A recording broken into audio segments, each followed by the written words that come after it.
Hello दोस्तों, स्वागत है आप सबका कॉमिक स्टारर चैनल पे। तो चलिए दोस्तों शुरू करते हैं इंस्पेक्टर स्टील और तिरंगा की एक और कॉमिक, राज कॉमिक की विशेषांक बम ले लो। तो चलिए शुरू करते हैं। आपने अपने आसपास बहुत से सामान बेचने वालों की आवाज़ें सुनी होंगी, लेकिन क्या कभी यह आवाज़ सुनी है? बम ले लो, संजय गुप्ता की पेशकश। राजनगर की एक चाल में बहुत तंग करती थी पड़ोस वाली शीला। रोज़ हमारे घर में कूड़ा फेंक दिया करती थी। अब कूड़ा फेंक कर दिखाए, ऐसा जवाब दूंगी कि 7 जन्मों तक नहीं भूल पाएगी। बहुत उछल रही हो भाग्यवान, कोई बंदूक लाई हो क्या? नहीं, बंदूक का भी बाप खरीद कर लाई हूँ। बम बम, हाँ एकदम असली बम, बहुत सस्ते में मिल रहा था इसलिए ले आई। अब जैसे ही शीला हमारे घर में कूड़ा फेंकेंगी, मैं उसके घर में यह बम फेंक दूंगी। तो तू पागल हो गई है? कूड़ा फेंकने वाले के घर में बम फेंकेगी? मरवाएगी क्या? छोड़ इसे, छोड़। नहीं, ओह छोड़। छीना झपटी और हड़बड़ी में महिला के हाथ से बम छूट गया और बड़ा सारी चाल एक धमाके से उड़ गई। देखते ही देखते अस्पताल घायलों से भर गया। प्यूं, ऐसा ही कुछ यहाँ होने वाला था। देखिए हुजूर, आप कई दिनों से हमारी मजदूरी के पैसे देने की जगह हमें टालते आ रहे हैं।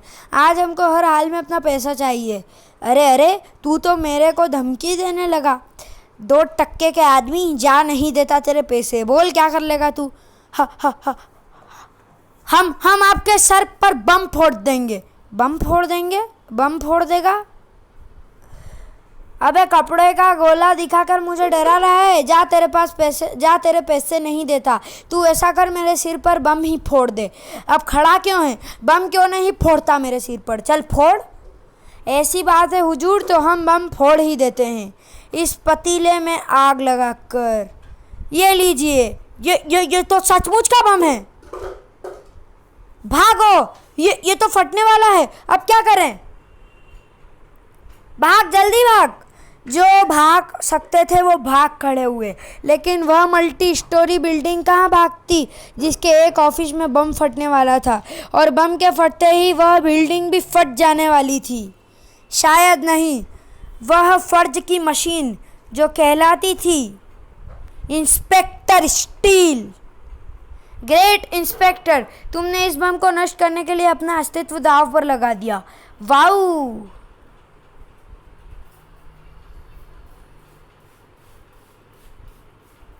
शायद नहीं, क्योंकि वहां आ पहुंची थी वह फर्ज की मशीन जो कहलाती थी इंस्पेक्टर स्टील। ग्रेट इंस्पेक्टर, तुमने इस बम को नष्ट करने के लिए अपना अस्तित्व दांव पर लगा दिया। वाऊ! It's my duty. लेकिन यह खतरनाक बम यहाँ कहाँ से आया? बम वहाँ लाने वाला सामने आया। ई हुजूर, हमको हमारी मजदूरी के 300 रुपया नहीं दे रहा था, इसलिए हम इन्हें धमकाने के वास्ते बम खरीद कर लाए। हुजूर, तुमने ये बम खरीदा? बकवास कर रहे हो तुम। सिर्फ 300 रुपये लेने के लिए भला कोई हज़ारों का बम खरीद सकता है क्या? नहीं हुजूर, इस बम की कीमत हज़ारों में नहीं, हम इस बम को 12 रुपये में खरीदे हैं। 12 रुपये में? ये क्या बकवास पीक पीक हैं? ओह! एक बार और चौंका इंस्पेक्टर स्टील, और इस बार उसे चौंकाने वाला था उसके वायरलेस पर आया वह संदेश। इमरजेंसी इंस्पेक्टर स्टील, तुरंत मॉल रोड पहुंचो, वहां तुम्हारी सख्त ज़रूरत है। ओके। अब एक क्षण भी वहां नहीं रुकी वह फर्ज की मशीन। मैं पुलिस को यहाँ पहुँचने का मैसेज दे रहा हूँ, इसे उनके हवाले कर देना। इससे मैं बाद में पूछताछ करूँगा। अभी तो मुझे तुरंत ही मॉल रोड पहुंचना है, जहाँ मेरी ज़रूरत है। मॉल रोड पर सचमुच इंस्पेक्टर स्टील की ज़रूरत थी, बहुत ही सख्त ज़रूरत, क्योंकि वहाँ हो रहे थे धमाके और उन्हें कर रहा था बड़ाम बड़ाम। बम वर्षक नाम है मेरा। बमों को बारिश की बूंदों की तरह बरसा सकता हूँ, इसलिए मुझे कोई नहीं रोक सकता। बड़ाम! हट जाओ मेरे रास्ते से, मुझे लूट कर ले जाने दो। यहाँ रखा हुआ पूरा सारा यूरेनियम जिसकी मदद से मैं बड़े बड़े बम बनाऊंगा। बड़ाम! और उनके बल पर सारी दुनिया की दौलत को अपने कदमों में डाल लूँगा। ओह, तुम पर मेरी चेतावनी का कोई असर नहीं पड़ा। लगता है तुम मरना चाहते हो। ऐसा है तो लो मरो। अरे बुड़ूम, कोई नहीं मरेगा तुम्हारी आपराधिक इच्छा के सिवा। अरे, तुझ पर मेरे बमों का असर क्यों नहीं हुआ? कौन है तू? इंस्पेक्टर स्टील, और अब तुम गिरफ्तार किए जाते हो। ओह, सुपर काप इंस्पेक्टर स्टील, राजनगर में आने से पहले मैंने तेरा बहुत नाम सुना था। इसके बाद भी तुम अपराध करने ना राजनगर चले आए। इसका एक ही मतलब है, तुम्हारी किस्मत में बाकी ज़िंदगी जेल की चक्की पीसना लिखा है। नहीं, तेरे बारे में सुनने के बाद भी मैं राजनगर इसलिए आया हूँ क्योंकि मैं तेरा इंतज़ाम करके आया हूँ। बम वर्षक के उस बम ने इंस्पेक्टर स्टील के कदमों को डगमगा दिया। बड़ाम, लेकिन उसका लक्ष्य नहीं डिगा। अब तो तुम्हें घायल करना मेरी मजबूरी है। बुड़ुम बुड़ुम। और मुझे घायल करने की कोशिश करने वाली इन गोलियों को ठिकाने लगाना मेरी मजबूरी। क्यों? आंखें फट गई ना यह देखकर? बम वर्षक चाहे तो वो हवा भी उस तक नहीं पहुंच सकती। ये तो गोलियां हैं। बुड़ुम। अपराधी कितना भी ताकतवर क्यों ना हो, कानून के हाथ उसकी गर्दन तक पहुंचते ही हैं। बम वर्षक इस कहावत को बदलेगा, बुड़ूम, और सारी दुनिया को बताएगा कि बम वर्षक की तरह जो भी हाथ बढ़ाएगा वो टूट कर गिर जाएगा। तू टूट कर गिरेगा तो दुनिया इस बात को और अच्छे ढंग से समझ जाएगी।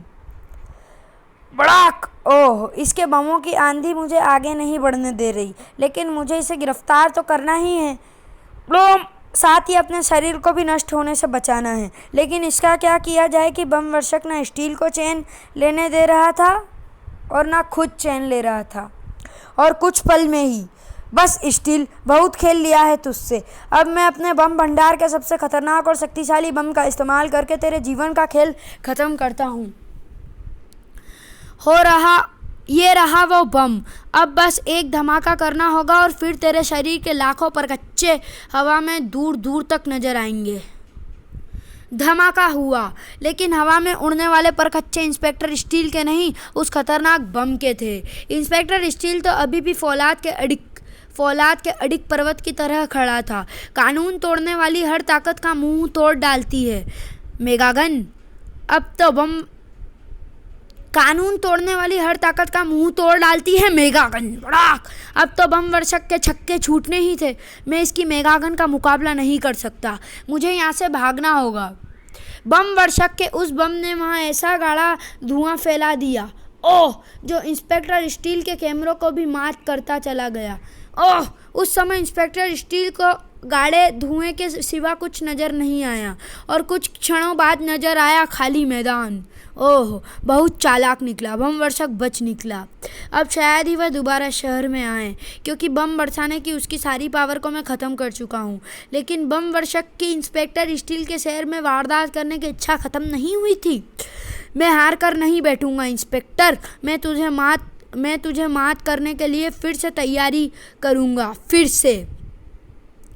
कानून के उस रखवाले को किसी की तैयारी की कोई चिंता नहीं थी। उसे चिंता थी तो सिर्फ कानून की हिफाजत की, और उसके लिए वह कहीं भी पहुंच सकता था, कभी भी। कौन? भड़ाक। पुलिस, तुम सभी गिरफ्तार किए जाते हो अवैध तरीके से बम बनाने और उन्हें सप्लाई करने के जुर्म में। पुलिस, लेकिन तुम यहाँ कैसे पहुँच गए? जिस मजदूर को मैंने गिरफ्तार किया था उसने बता दिया कि उसने बम तुमसे खरीदा था, इसीलिए मैं तुम्हें गिरफ्तार करने आ पहुँचा।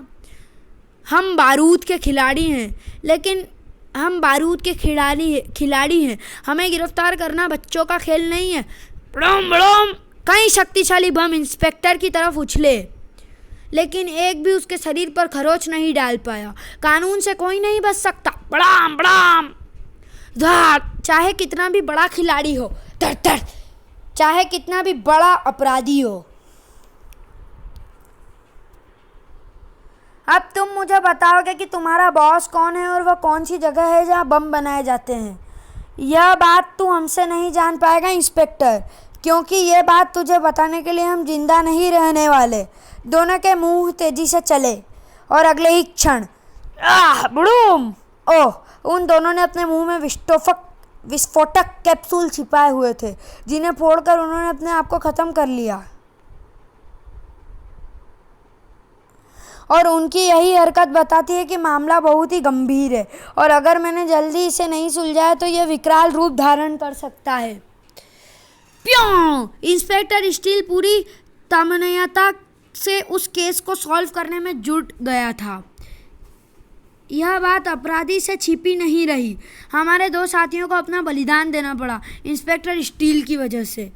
हमारे मामले में इंस्पेक्टर स्टील की गहरी दिलचस्पी बता रही है कि अब हमें इस शहर में कुछ दिन के लिए अपना काम बंद कर देना चाहिए। सही कह रहे हो, हमें अपने काम के लिए दूसरे शहर में जाना होगा और वह शहर होगा Delhi, new Delhi public school.